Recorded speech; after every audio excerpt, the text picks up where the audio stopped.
All right, hello everyone. So today we're going to start chapter 7, which is going to be all about confidence intervals. And specifically, we're going to start out with looking at confidence intervals for the mean when the population standard deviation is known. So before we get into all of that, let's just go ahead and get some basic definitions down first. So estimators are statistics that are used to estimate parameters. So basically, we're going to be using info from a sample to estimate info about a population. Now, a point estimate is a single numerical value estimate of a parameter. And the best point estimate for the population mean is going to be the sample mean. So if you just want to have like one single value to use as your best estimate for what the average of a population might be, the best way to do that is to just look at the sample mean and say, all right, that's my best guess there. Now, what we're going to look at today are going to be confidence intervals. So a confidence interval is a specific interval estimate of a parameter determined by using data obtained from a sample and by using a specific confidence level. And Dr. Insko, I think you had like just a kind of real world example for us of a confidence interval.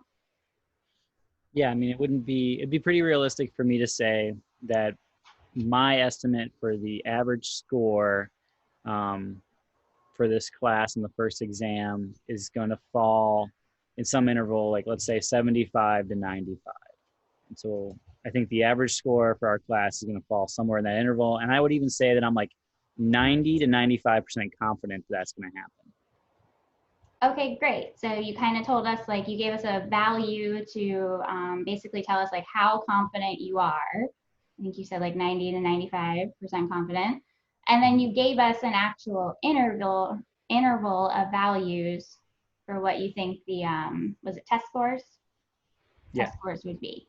Okay, so that's exactly what we're going to focus on in this section and in this chapter. So we're just going to be building these confidence intervals for different situations. Okay, so we mentioned that, you know, normally when you kind of state something, you give some sort of like confidence level associated with that. So the confidence level in statistics is equal to 1 minus alpha. So if you need to go the other way with it, like if you need to solve for alpha, then alpha is just going to be 1 minus whatever the confidence level is. Now, what is this alpha? Well, alpha is going to be the area in the tails underneath your normal distribution curve. Okay, so I'm going to show you what I mean by that. So let's say that we're working with like a confidence level of 98%. So that 98% represents that middle 98% of the data that's underneath your normal distribution bell curve. Okay, so we would have that like 0.98 is equal to 1 minus alpha. So if we needed to solve for alpha, what would alpha be? Can you tell us that? Alpha there would be 2%. Yeah, 2%. So alpha would be 0.02. Okay, good. So what we're going to be looking for are basically the boundaries on that 98%. So our goal is to be able to solve for what's called the negative z alpha over 2 value, and then the positive z alpha over 2 value. That's going to be our lower bound and our upper bound on our confidence interval. Okay, so let's say that we want to solve for the -1 first, so the negative z alpha over 2. Well, if we're using what we learned back in chapter 6, if you want to find a z value on your horizontal number line, Dr. Insko, do you remember what function we used to find that? Is that the inverse norm? Yep, that's inverse norm, and that's where you have to tell the calculator the area to the left of that z value. So if 98% is the middle of that data, that means there's 0.02 or 2% left over in total for both sides. So then how much would be on one side? So you'd have 1%, which is alpha over 2. Yep, so alpha divided by 2 is going to be 0.01. Okay, so you would go in your calculator and do inverse norm, tell it 0.01. This is a standard normal curve here. So you would use 0 and 1, and your calculator would tell you that your Z alpha over 2 would be negative 2.33. And then if we did the same thing for the other one, you would get the positive one as being positive 2.33.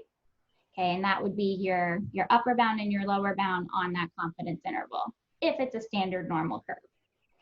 Okay, so we do have a formula.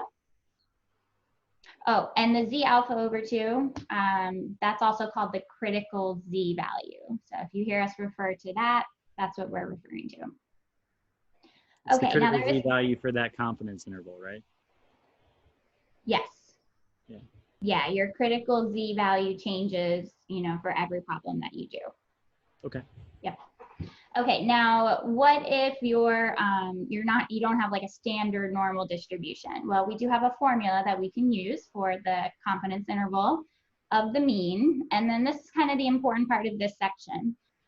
This formula is for when the population standard deviation is known. Okay, known means that they tell you what it is in the problem. Okay, so that's the key for this section here. Now you can see that the formula is there. Basically, what's happening with the formula is you're taking your sample mean, which is X bar, and then you are either subtracting or adding this part right here. So it's Z alpha over 2 times sigma divided by the square root of n. And that whole little block right there is called the margin of error. Okay, and that's the maximum likely difference between a point estimate and the actual value. So you're taking your sample mean, you're subtracting the margin of error, that's going to give you your lower bound on your confidence interval, and then you're adding the sample mean and the margin of error, and that's going to give you the upper bound on that interval. Okay, now if you want to make a note, when you're doing a confidence interval for when sigma is known, we're going to be using a distribution called the Z distribution. Okay, we'll have a different distribution that we'll use when sigma is unknown, and we'll get to that in the next section. Okay, your symbol for margin of error is just a capital E. Okay, and that's that Z alpha over 2 times sigma divided by the square root of n. We do have a couple of assumptions that we're applying for a confidence interval. You're assuming that the sample is a random sample, and then either n needs to be at least 30 or the population is normally distributed. So those are things that we're going to take for granted, when we do these problems from the textbook, because they're written for a textbook. But just know that, like, if you're doing this in the real world, you should be making sure that you have those 2 requirements. Okay, and then your rounding rule for your confidence intervals. We actually have 2 different rounding rules, and it depends on how the question is written. So if they give you the raw data in the question, then your final answer is going to be 1 more decimal place than whatever the raw data was done in. And then if they don't give you the raw data, if they just like tell you what the stats are, then you're going to use the same number of decimal places as the mean. Okay, so it's a little tricky there because you have 2 different rules. Luckily though, I think on Connect, they'll just like tell you how to round in every problem. So that shouldn't be too tricky on the computer. Okay, so example 1, we're going to start out just by practicing how to find that critical Z value. So we just did it for the little example I had there with the bell curve, and we used inverse norm as the way of doing that. But there actually is like a little bit of a quicker way that you can do that. So I just want to show you what that is using your calculator. So if you click the stat button, go over to tests, and go down to Z interval. I think it's actually the top one, Z interval, and then go highlight stats and click enter. If you just want to find like a critical Z value, then you're just going to let sigma be equal to 1, X bar be equal to 0, and n equal to 1. And then it's going to ask you for the confidence level. So that's the part that's going to change, depending on the question. So for part A, it's a 98% confidence interval. So for the confidence level, you're going to put 0.98. So sigma is 1, x bar is 0, n is 1, confidence level is 0.98. Those are the 4 things it's going to ask you for. And then you'll see that it just gives you the answer there. It actually gives you like the negative and the positive. It gives you the entire interval. You're just going to copy down the positive one and just write what that is. So z alpha over 2 would be positive 2.33. And then for part B, the only thing that would change is you would just change your confidence level to 0.94. And it's going to give you negative 1.88 at positive 1.88. So the positive z alpha over 2 would just be the 1.88. Okay, so they're very easy to find. Now, typically though, in stats, we use like the same confidence levels over and over and over. The ones that are the most popular are 90%, 95%, and 99%. Okay, so like almost all of the problems you're gonna get are gonna have those confidence levels. So it kind of helps if you just write down what those critical values are and then just keep them handy with you. You might even end up memorizing them without even really trying. But I would definitely write these down and then keep these notes handy. It'll save you time from having to go through that in your calculator for every problem. So for 90%, your critical value is 1.65. For 95, it's 1.96. And for 99, it's 2.58. And you do want to use those values. So if you just Google like 90% critical Z value, almost everywhere on the internet, it comes up as 1.644, I think, or 1.645. But Connect is kind of a little bit unique. It specifically uses 1.65. And if you use the wrong one, or actually if you use the more accurate one, which is the one like everywhere on Google is going to tell you, you'll unfortunately get the Connect problems wrong. So try to use those exact values there. That way you get the right answers on Connect. Okay, so let's see. Dr. Insko, do you want to do example 2 for us? Yeah, I was going to say it's very practical advice you just gave, right? Like, yeah. Here's how you pass. This is amazing. Okay. So it says a researcher wishes to estimate the number of days it takes an automobile dealer to see a Chevrolet Aveo. A random sample of 50 cars had a mean time on the dealer's lot of 54 days. Assume the population standard deviation to be 6.0 days. Find the best point estimate of the population mean and 95% confidence interval of the population mean. Okay, so it's the best point estimate we've already said should be the sample mean, which is 54 days. So that's X bar is 54 days. And then for a 95% confidence interval, we want to use the critical Z value of 1.96, which Karen just told us to memorize.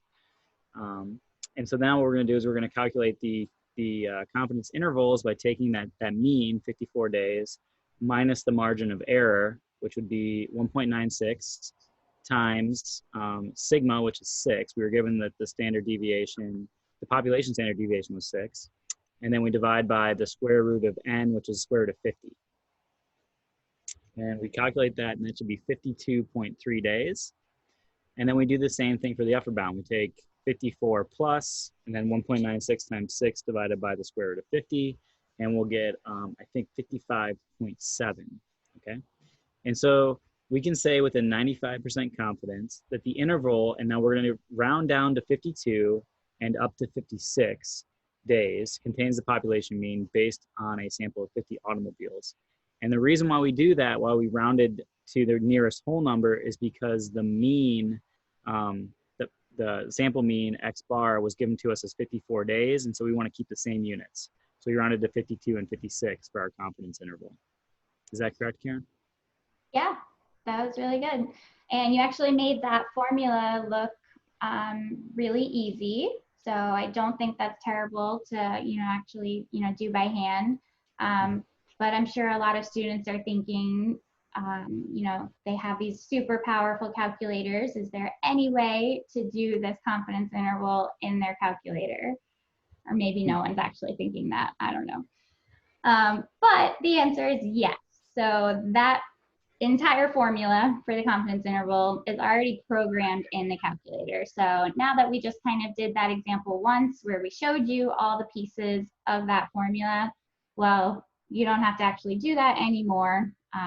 We're going to show you how to just do it all in your calculator. We like to do that. Okay, so let's do example 3 and I'll show you how to just do it in your calculator. So it says a large department store found that it averages 362 customers per hour. Assume that the population standard deviation is 29.6 and a random sample of 40 hours was used to determine the average. Find the 99% confidence interval of the population mean. Okay, so you're actually going to go to the same place where we found the critical Z value. So you're going to go to Stat, click Stat, go over to Tests, select Z interval, and then you're always going to have the choice of either selecting stats or data. So data is when they actually give you like the raw list of data points. If they just like kind of tell you the stuff in the paragraph, then that's stats. So, or statistics. So you highlight stats, click enter, and then it's going to generate a list of things that it wants to know on your calculator screen. So there's 4 things you need to tell your calculator. Okay, so it's going to want to know sigma, which is the population standard deviation. So that's 29.6. It's going to want to know x bar, which is the sample mean. And all of this stuff, the question is going to tell you. So x bar was the 362. N, it wants to know that. So that's just the number of things in the sample. So it was a random sample of 40 hours. So N is 40. And then the confidence level for 99% confidence, you're going to do 0.99. So always turn the percents into decimals when you put them in your calculator. And then you'll just click like paste or calculate, whatever it says. And let's see, you'll see like it gives you your confidence interval in parentheses. That's the calculator's way of giving you the lower bound and upper bound. So just copy down what those numbers are. They come out to be like about 349.9 and 374.1. And then let's see, what's our rounding rule for this? So for stats, I have to look. It's the same number of decimal places as the mean. Okay. Which was 362. Yeah, the sample mean was 362, which is a whole number. So we want our final answers to be whole numbers. So I'm going to round these, just with your normal rounding rules. So up to 350 and then down to 374. So our conclusion then is that we can be 99% confident that the mean number of customers that the store averages is between 350 and 374 customers per hour. Cool. All right, would you like to do number 4? So it says the following data represent a random sample of the assets in millions of dollars of 30 credit unions in southwestern Pennsylvania. Assume that the population standard deviation is 14.405, sorry. Find the 90% confidence interval of the mean. Okay, so again, we're gonna use the calculator to do this. So I think we wanna take this array or this list of numbers and put it in L1. And then once we've entered that into L1, then we can hit stat and then tests and then Z interval because we are given we're given the population standard deviation. Yeah, and I just want to say one thing. So sometimes students get confused about how they gave us the data in like 3 columns.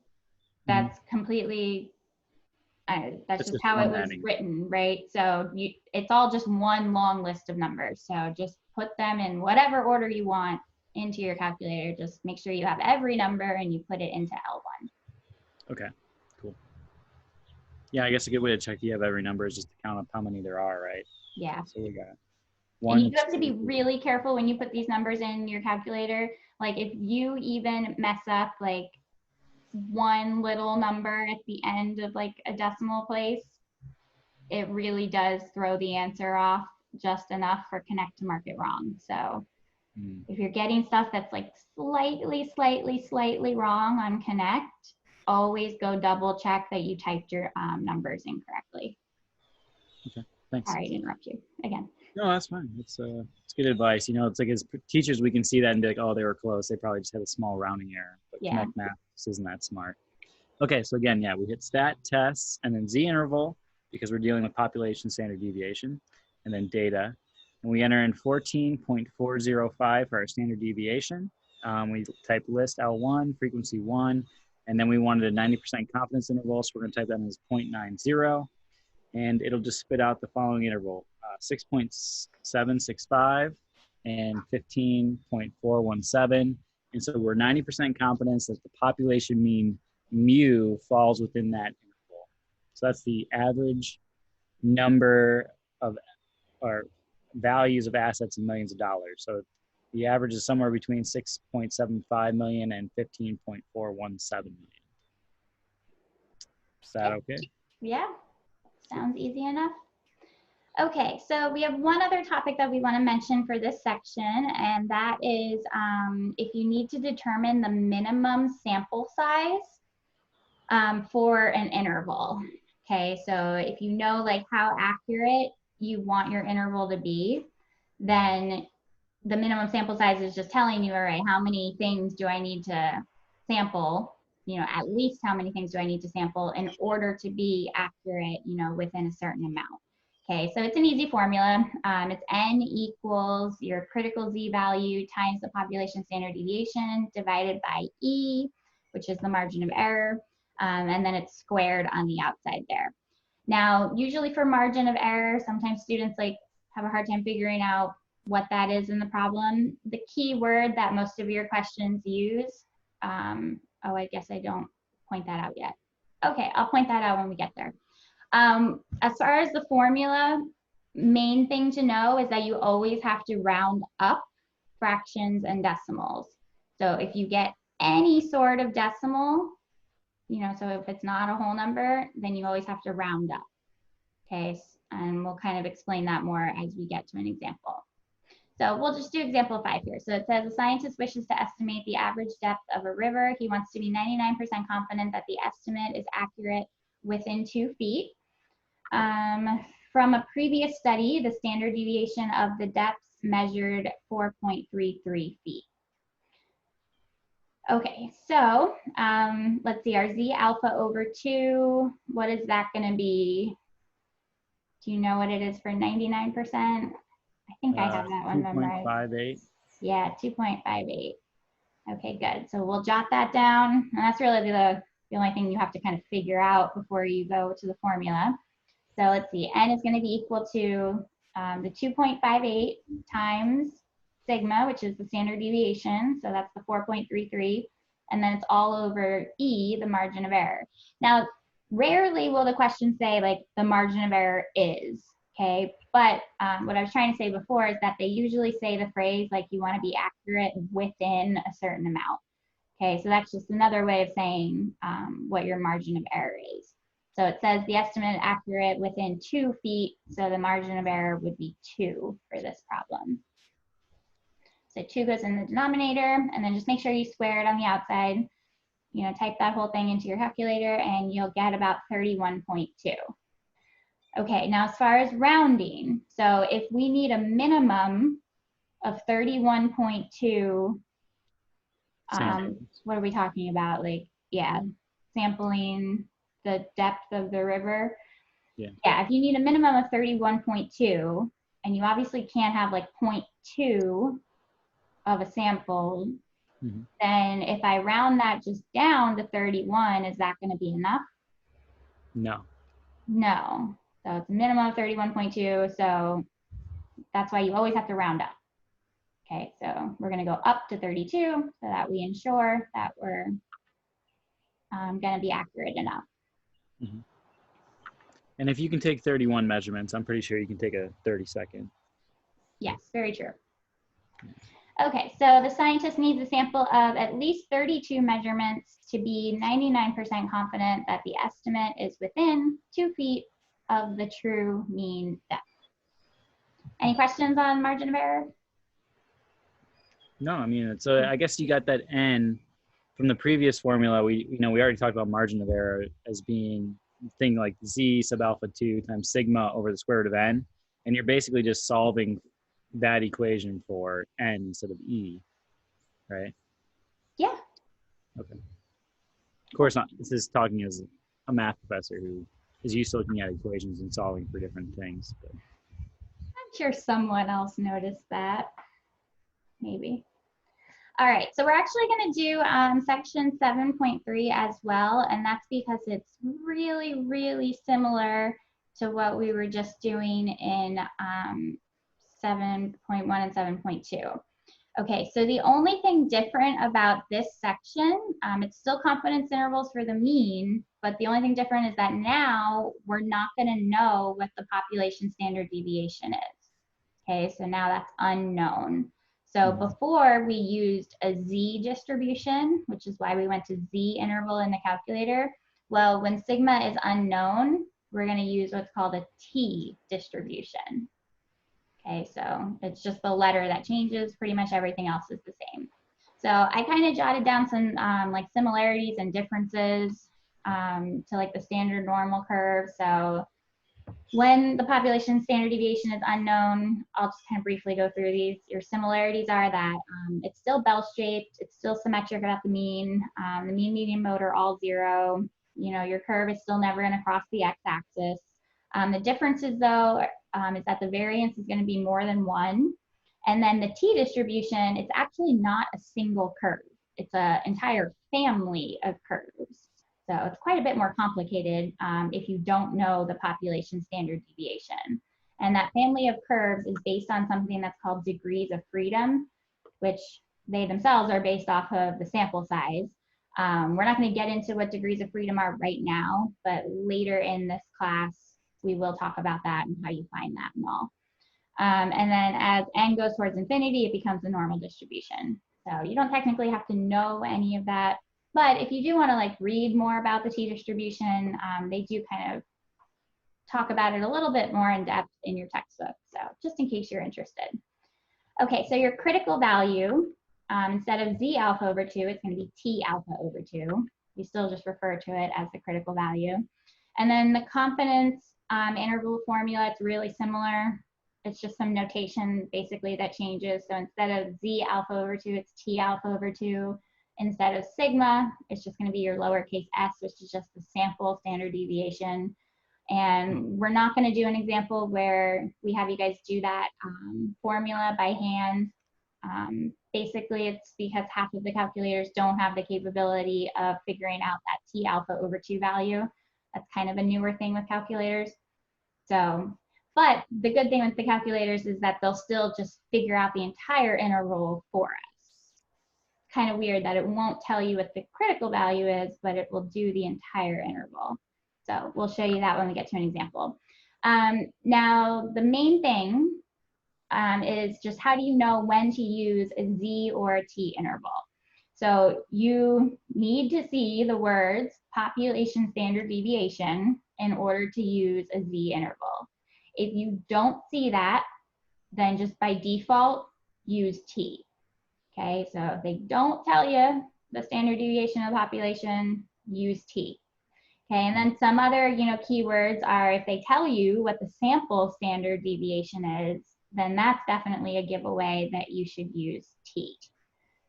Okay. All right, so let's do a couple examples. So let's see, do you want to do the first one? Sure.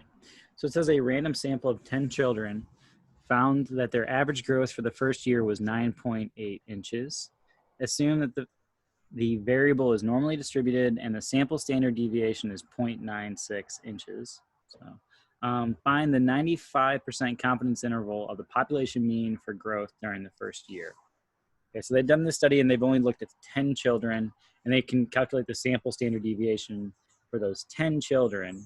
So this tells us that we're going to be using a t interval and we're going to use 95% confidence. So we're going to go to stats and then we're going to click test, and rather than doing z interval, we hit t interval and then we hit stats and we entered in the following information. We know that the sample mean is 9.8 and that n is equal to 10, tells us that we have 10 children for our sample. And then s is 0.96. That's the standard deviation for the sample. And then our confidence level is 0.95. And we just plug those into the calculator and hit enter. And we should get a confidence interval for the mean mu is somewhere between 9.1 and 10.5. And since the X bar was given to us in 9.8, we don't need to round. We just keep 9.1 and 10.5 there. So we can be 95% confident the population mean for the first year growth of these children is between 9.1 and 10.5 inches. So from that small sample, we can extrapolate and say what's happening for the larger population of all one-year-old children. Great. I have no idea how much my son grew in the first year. I should probably know that, but I don't. You could probably estimate it with an interval, though. Right. Yeah. If I knew how long he was when he was born, I could tell you. Yeah. Yeah. And you I'm assuming probably it's know between 9 how. and 10 inches, right? Like that's. I was gonna say you probably know how tall he is now. I know he's 99 percentile for height, but I don't know how tall he is. You know? All right. Well, let us know at some point. I wasn't allowed to go to the first year doctor's appointment because of COVID-19. Only one parent could go with. So Elizabeth went. She just told me the stats. She didn't tell me the heights. Gotcha. All right, let's do one more example here. So it says the data represents a random sample of the number of home fires started by candles for the past several years. Find a 99% confidence interval for the mean of home fires started by candles each year. Okay, so we have our raw data. Whenever you have that, you're gonna have to put it into a list in your calculator. So put those values into L1 or something. All right, now it's kind of obvious what distribution we're going to use because of the section that we're in, but let's just say that this was a random question. How would you know whether to use Z or T? Well, just ask yourself, does the question tell me what the population standard deviation is? So if you read that all again, you'll see that nowhere in there does it tell you the standard deviation of the population, which means you want to use T interval. Okay, so you'll go stat, go over tests, T interval is your second one down, highlight data, click enter because we have the raw data, and then you just have to put a couple things in. So it should by default have your list as L1. Frequency, just always keep that as 1. You're never going to change that this whole semester. And then confidence level is 0.99. Click paste or calculate, and it will give you that interval there. So between 4,785 and 9,297.9. Okay, so let's just do a couple practice problems. Let's see, do you want to take number 1? Sure. So it says a random sample of 50 cars in the drive-through of a popular fast food restaurant revealed an average bill of $18.21 per car. The population standard deviation is $5.92. So that's actually giving us the population standard deviation. So that says to me that I want to use a Z interval. It says estimate the best point estimate of the population mean. Okay, so we're using Z. We know that the sample mean is 18.21.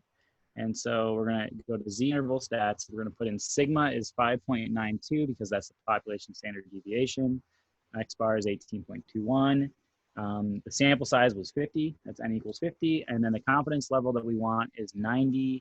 So I'm going to put in 0.98. And it gives us that the population mean is probably between 16.26 and 20.16. So we can say that we are 98% confident that the true population mean bill for all cars from the drive-thru is between $16.26 or $20.16. Is that good? Yeah, that was great. I don't have any questions, at least. Okay, so let's do another one. Let's see, a healthcare professional wishes to estimate the birth weights of infants. How large of a sample must be obtained if she desires to be 90% confident that the true mean is within 2 ounces of the sample mean? And we're told to assume that sigma is equal to 8 ounces. Okay, so it's asking for how large of a sample. Okay, so that's, you know, your minimum sample size formula. So let's see, for 90%, your Z alpha over 2 is 1.65. And we just need to plug everything into our N formula. So N is going to be equal to Z alpha over 2 times sigma divided by E, the margin of error. So it's 1.65 times 8 divided by 2. Margin of error is 2 because it says within 2 ounces. And then don't forget the square on the outside. Type that into your calculator and you'll get about 43.56. And then for minimum sample size, you're going to make sure that you always round that number up if it is a decimal. So our final answer will be at least 44 subjects. Do we ever study like that same formula for sample, or is it only when you're given population standard deviation for the number of subjects?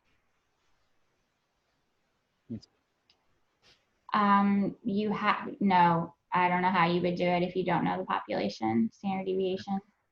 All right, cool. Okay, so example 3 or problem 3 says the number of students who belong to the dance company at each of several randomly selected small universities is shown here. Estimate the true population mean size of a university dance company with 99% confidence. Okay, so I didn't see any population standard deviation, so I'm gonna assume that it's a t test or a t interval. We're going to put that list into L1. And remember that even though there's many columns, that's just one long list. We enter in all those values. And we're going to go to t interval, and we're going to put in data. List is L1, frequency is 1, and then the confidence level is, I think the confidence level should be 99%. Yeah. So I think that's a typo right there. It should be 0.99, right? Yep. And then hopefully this is 25.76 and 33.92.